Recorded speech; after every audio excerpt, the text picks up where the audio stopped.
Vote পরবর্তী হিংসা, আইন শৃঙ্খলা নিয়ে সমস্যা ভোটের পর না। আমি বলছি ভোট পরবর্তী হিংসাটা মানে তো ভোটটা রেজাল্ট বেরোনোর পরবর্তীর কথা বলা হচ্ছে।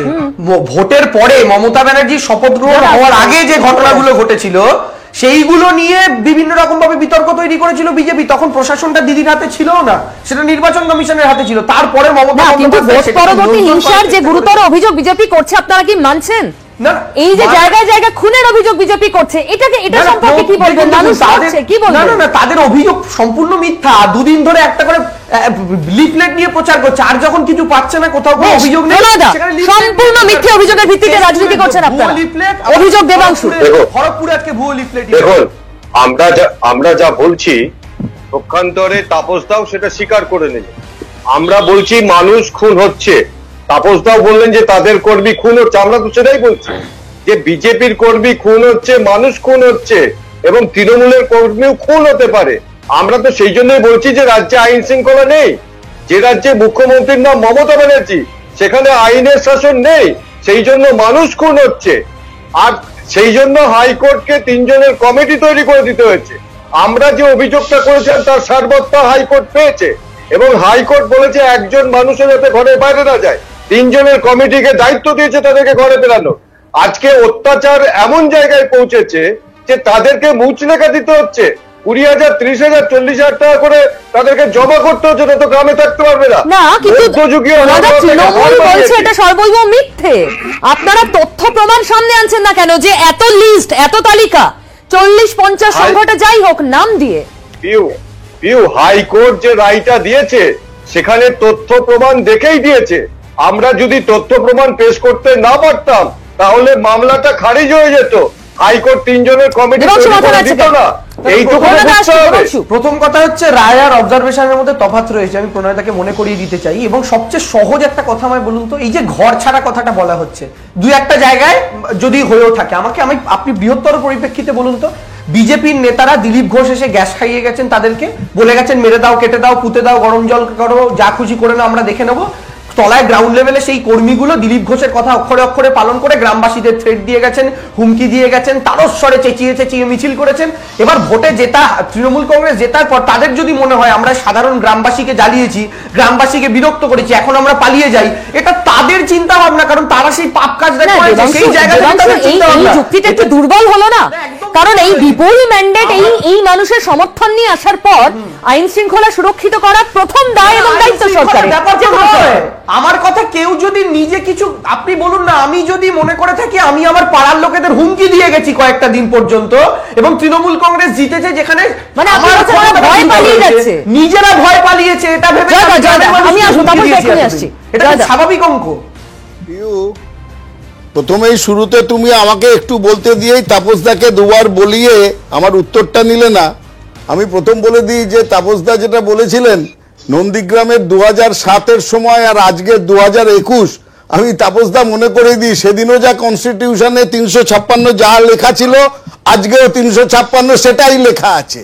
সুতরাং 2007-এর 356 আর 2021-এর 356 আলাদা নয়, এটা অন্তত তো আপনি স্বীকার করবেন। আমাদের গুরু ছিলেন, শিক্ষিত মানুষ আপনি। সুতরাং এইটা নিয়ে বলবেন না জয়প্রকাশ জানে না। সেদিন মমতা বন্দ্যোপাধ্যায় চেয়েছিল, আজকে যখন নিজে পুলিশ মন্ত্রী, নিজে মুখ্যমন্ত্রী, এবং সেখানে বাঙালিরা নিশ্চিন্তে ঘরে থাকতে পারছে না, সেইটা এখানটাতে বলছেন হাইকোর্টকে দেওয়া হয়েছে সমস্ত হাইকোর্ট সেই নির্দেশ দিয়েছে। এরা বলছে কি রায় এবং অবজারভেশন আলাদা। হাইকোর্ট স্পষ্টভাবে নির্দেশ দিয়েছে স্টেট গভর্নমেন্টকে। আরো একটা কথা, আজকে 34,000 কার্যকর্তা বাইরে আছে। তারা দেবাংশুর মতে তারা নিজে ইচ্ছে করে গিয়ে তারা খেতে না পেয়ে, জায়গা নেই, মহিলারা বাচ্চা কোলে তারা আছে কেন না নিজে চলে গেছে। এই অত্যাচার করার একটা তো সীমা আছে। হবে না, উত্তর দিতে হবে মমতা বন্দ্যোপাধ্যায়কে। তার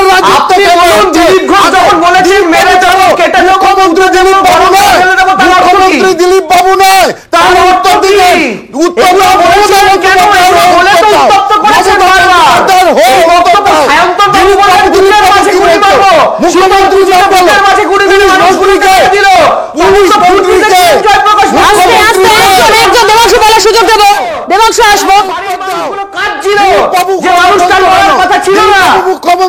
বিজেপি প্রশ্ন তুলছে ঠিক তখনই অভিষেক বন্দ্যোপাধ্যায় কি বলছেন, আগে নিজেদের ঘর গোছাক তারপর তো 356 নিয়ে চিন্তা করবে।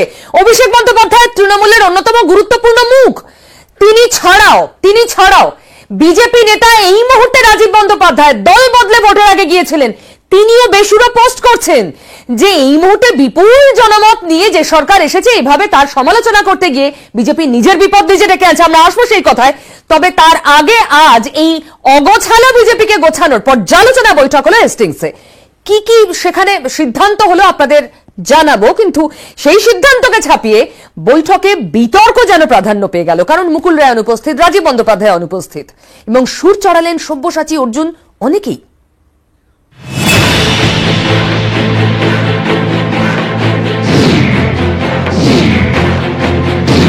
রাজ্য স্তরে নেতাদের নিয়ে বৈঠক, সেই বৈঠকে গড় হাজির, তারপর ফেসবুকে বোমা ফাটালেন রাজীব বন্দ্যোপাধ্যায়। লিখেছেন, সমালোচনা তো অনেক হলো, মুখ্যমন্ত্রীর বিরোধিতা করতে গিয়ে কথায় কথায় দিল্লি এবং 356 ধারার জুজু দেখালে বাংলার মানুষ ভালোভাবে নেবেন না। সোশ্যাল মিডিয়াতে কোনো কমেন্টের আমি উত্তর দেবো না। আমি মনে করি যে প্রত্যেকটা বিজেপি কর্মী যারা জীবন দিয়ে আমাদের জন্য ভোট করেছে, এখন তারা অত্যাচারিত হচ্ছে বিজেপি করার অপরাধে। সেই লোকেদের পাশে দাঁড়ানো উচিত প্রথম, তারপরে এসব মন্তব্য করা উচিত। কে কি ফেসবুক পোস্ট করেছে আমার জানা নেই, আমি দেখিনি, তবে যা আপনাদের থেকে শুনছি, বিজেপিকে অনুরোধ করব নিজেরা বসে আগে নিজেদের মধ্যে অন্তর্দ্বন্দ্ব অন্তর্কলহ মেটান, তারপর তৃণমূলের বিরুদ্ধে কথা বলবে।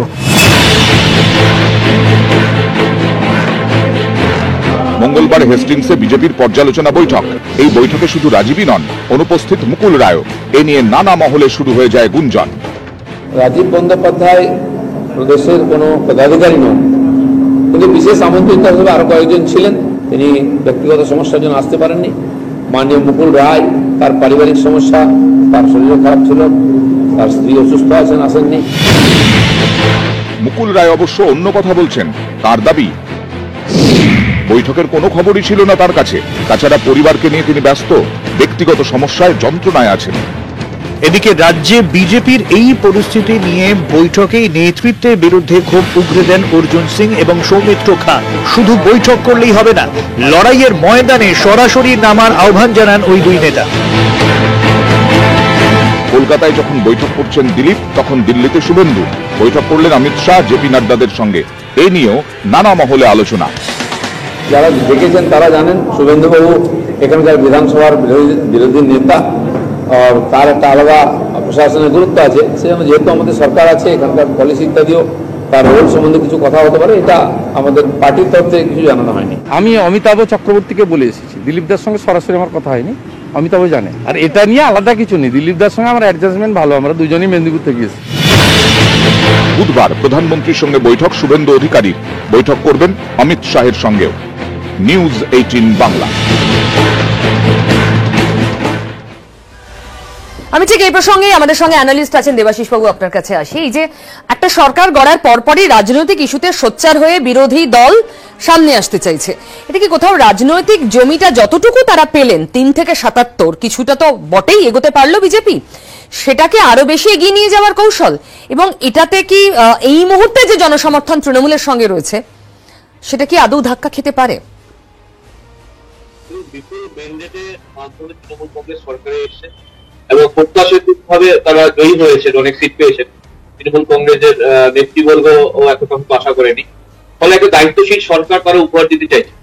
এই অবস্থায় বিজেপি প্রত্যাশামাফিক ফল করতে পারেনি এবং তারপরে আমরা দেখেছি বিভিন্নভাবে বিজেপি কর্মীদের উপর বিভিন্ন আঘাত। এই নিয়ে বিজেপি কেন্দ্রীয় নেতৃবর্গ এখানে ভিজিটে এসেছেন এবং তারাও অভিযোগ করেছেন। কিন্তু এই মুহূর্তে 356 ধারার কথা বলা বা দিল্লির ভয় দেখানো, বারবার অভিযোগ করা, এতে কিন্তু বিজেপিরই ক্ষতি। কারণ হচ্ছে ক্ষতি এই কারণে যে জনগণ কিন্তু বিপুল ম্যান্ডেটের মাধ্যমে নিয়ে এসছে, ফলে বৈধভাবে ভোট হয়েছে, রিগিং হয়নি। ফলে এমন একটা বৈধ সরকারের উপর যদি ক্রমাগত চাপ সৃষ্টি করে, তাহলে কিন্তু সেটা যতটুকু সমর্থন আছে বিজেপি, সেটা আরো ফাটা করতে পারে। হ্যাঁ, অবশ্যই হিংসা কিন্তু হয়েছে, এটা ঠিক।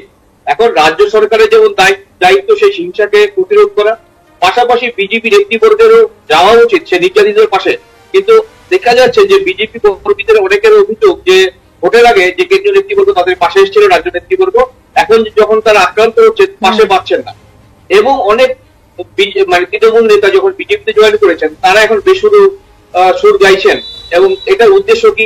এটার উদ্দেশ্য তার মানে এই নয় যে বিজেপির প্রতি খুব বিদ্বেষী, তারা তৃণমূলে ফিরে এসে ক্ষমতা আঁকড়ে রাখতে চাইছেন, মানে ক্ষমতা যেদিকে সেদিকে তারা থাকতে চাইছেন। ডেফিনেটলি। আমি আসবো দেবাশিস বাবু, আমি আসবো প্রণয় দা। অভিষেক যা বলছেন, রাজীব বন্দ্যোপাধ্যায় যা বলছেন, বিশ্লেষকরাও তো একই কথা বলছেন যে মানুষের সেন্টিমেন্ট যেদিকে এবং বিজেপি যে রাজনৈতিক পথে এই রাজ্যে এগোতে চাইছে সেই দুটো বিপরীত ধর্মী। প্রথম তো হচ্ছে আপনারা বারবার যেটা বলছেন বিপুল ভোটে জয় হয়েছে, বিপুল ভোটে জয় হয়েছে, অঙ্কের হিসাবটা বারবার আমি মনে করিয়ে দিব যতবার এই কথাটা বলবেন, যে বিজেপির থেকে তৃণমূল মাত্র 60 লক্ষ ভোট বেশি পেয়েছে, আর 1 লক্ষের বেশি বুথ ছিল, অর্থাৎ প্রতি বুথে 60 জন বেশি মানুষ সমর্থন করেছে তৃণমূলকে। সংখ্যার হিসেবে হতে পারে আমরা 77, কিন্তু 2,38,00,000 মানুষের সমর্থন আমাদের সাথে আছে। দ্বিতীয় কথা যেটা হচ্ছে যে মমতা ব্যানার্জি জয়ী হয়েছে মানে পশ্চিমবঙ্গের বিরোধী দল যারা করে বা বিজেপি যারা করে তাদেরকে খুন হতে হবে, এটা গণতন্ত্রে হতে পারে না, এটা গণতন্ত্র স্বীকৃত নয়, ভারতবর্ষের কোনো রাজ্যে হয় না, একমাত্র হচ্ছে পশ্চিমবঙ্গে। তাই এর জন্য আমরা মানুষের কাছে যাব, আমরা আদালতে যাব, আজকের পর্যালোচনা বৈঠকে প্রণয় এই নিয়ে আলোচনা হয়েছে, কিন্তু ঘুরিয়ে ফিরিয়ে যদি একটাই ইস্যুতে আপনারা স্টিক করে যান, বিজেপি স্টিক করে যায়, তাহলে এই যে একটা মানুষের প্রায় 50, আমি বারবার বলছি 48 এর একটু বেশি, প্রায় 50% মানুষের সমর্থন যেদিকে গেছে সেদিকটাও তো আপনাদের দিকে টেনে আনার নিশ্চয়ই একটা দায়িত্ব, একটা কৌশল রয়েছে আপনাদের রাজনৈতিক এজেন্ডা ঠিক করার মধ্যে। বারবার বিশ্লেষকরা যেটা বলছেন, এখানেই কি সমস্যা পড়বেন না আপনারা? দেখুন, যে 50% মানুষ তৃণমূল তারাও মানুষ এই তৃণমূলকে চাইনি। যে তৃণমূল যে অত্যাচার শুরু করেছে, আমার ধারণা যে 50% মানুষ তৃণমূলকে বিপুল জনমত নিয়ে আপনার মনে হচ্ছে না প্রণয়দা এটা টু আর্লি আপনি কমেন্ট করছেন? 1 মাস আগে এই মানুষরাই হই হই করে ভোট দিয়ে যে দলটাকে ক্ষমতায় আনলো, প্রায় 50% মানুষ, আপনি বলছেন তারা এখন বীতশ্রদ্ধ। সত্যি কি সেটা বলা যায়? বরং বলা যায় সেই বিজেপি নেতারা যারা সত্যি বীতশ্রদ্ধ, যেমন রাজীব বন্দ্যোপাধ্যায়, যিনি এই মুহূর্তে যে পোস্ট করছেন ফেসবুকে, আর যিনি পোস্ট করেছেন সেখানে তিনি পরিষ্কার করে লিখছেন সমালোচনা করতে গিয়ে 356 কথা তুলে আসলে বিজেপি নিজের বিপদ নিজে ডেকে আনছে। আর জনতা কি বলছে? জনতার প্রশ্ন, এরা আসলে ধান্দাবাজ, এই শব্দটা জনতার ব্যবহার করা।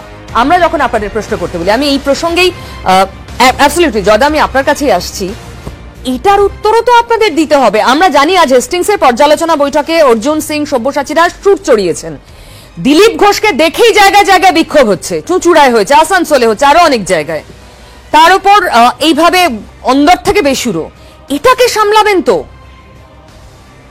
না, একটু আগে প্রণয়কে যে তুমি কথাটা বলছিলে যে এই একটা ইস্যুতেই আপনারা আটকে গেছেন কেন? যদি ইস্যুটা মানুষের বাঁচার অধিকারের হয় তাহলে কি আর কোনো ইস্যু লাগে? প্রধান কথা, সভ্য সমাজে আইনের একটা যে সমাজ, তাতে তো প্রধান শর্ত হচ্ছে মানুষের সাধারণভাবে বাঁচার অধিকার। সেইটার বাইরে আর কোন ইস্যু হতে পারে? সেটাই যখন বিঘ্নিত, আজকে যেখানে আইনের শাসন নেই, আমরা সামাজিক প্রাণী হিসেবে কি চাই? ভারতবর্ষ তো আইনের শাসন, আইনের শাসন যেখানে মমতা তন্ত্র চলছে, মমতা বিধান চলছে, ভারতের সংবিধান চলছে না, তাহলে সেটাই তো প্রধান কথা হয়ে দাঁড়াবে। মানুষ বাঁচতে পারবে না, নিজের বাড়িতে থাকতে পারবে না, একটা বুলডোজার এসে নিজের বাড়িটা ধ্বংস করে দেবে। কেন তুমি বিজেপিকে ভোট দিয়েছো? 4 জন ছেলেকে আপনারা দেখেছিলেন যে গাছে বেঁধে মারা হচ্ছে অকথ্য ভাবে, এই এদের দল, এই তৃণমূলের দল মারছে, কান ধরে ওঠবোস করাচ্ছে, বলছে যে কেন বিজেপি নেতাদের বক্তব্য তারা বাধ্য হয়ে, এটা বাধ্য হচ্ছে না, এই ইস্যু থেকে বেরোনো যাচ্ছে না। কোন ইস্যু থেকে বেরোতে পারছে না? আসলে সমস্যা হচ্ছে জয়প্রকাশ যেটা বলছে, প্রণয় যেটা বলছে, ওরা হচ্ছে অপ্রাসঙ্গিক হয়ে গেছে বিজেপিতে। প্রথম কথা, বাংলায় বিজেপি অপ্রাসঙ্গিক আর এরা বিজেপিতে অপ্রাসঙ্গিক। তার কারণ হলো যাদের নিয়ে তোমরা আলোচনা করছো, এই দেখো জয়প্রকাশও বোধহয় 7-8 বছর হলো বিজেপি করছে, প্রণয় বোধহয় তার বেশি। এখন এদের পর্যন্ত বিজেপি অপান্ত করে রেখে দিয়ে হঠাৎ যাদের নমিনেশন দিল, দায়িত্ব দিল এবং ফোকাস করলো তারাই তো এখন এই সমস্ত কি সমস্ত বলছে টলছে। তো সুতরাং এইগুলো তো পর্যালোচনা করতে হবে। এক, দুই হচ্ছে যে এরা এখন বড় বড় কথা বলছে। এখন কথা হলো যে ওদেরকে তো সকলকেই তো ব্ল্যাক ক্যাট কমান্ডো দিয়ে পরিবেষ্টিত করে দিয়েছে। আগে সেগুলো ছাড়ুক বাংলার মানুষের জন্য, কর্মীদের জন্য, যদি ক্ষমতা থাকে, হিম্মত থাকে। কর্মী ব্ল্যাক ক্যাট কমান্ডো দ্বারা পরিবেষ্টিত হয়ে আর কর্মীদের কথা বলছে, তারপরে বাংলার মানুষের কথা বলছে, লজ্জা করে না? তাপস দা, আমি আবার আসবো।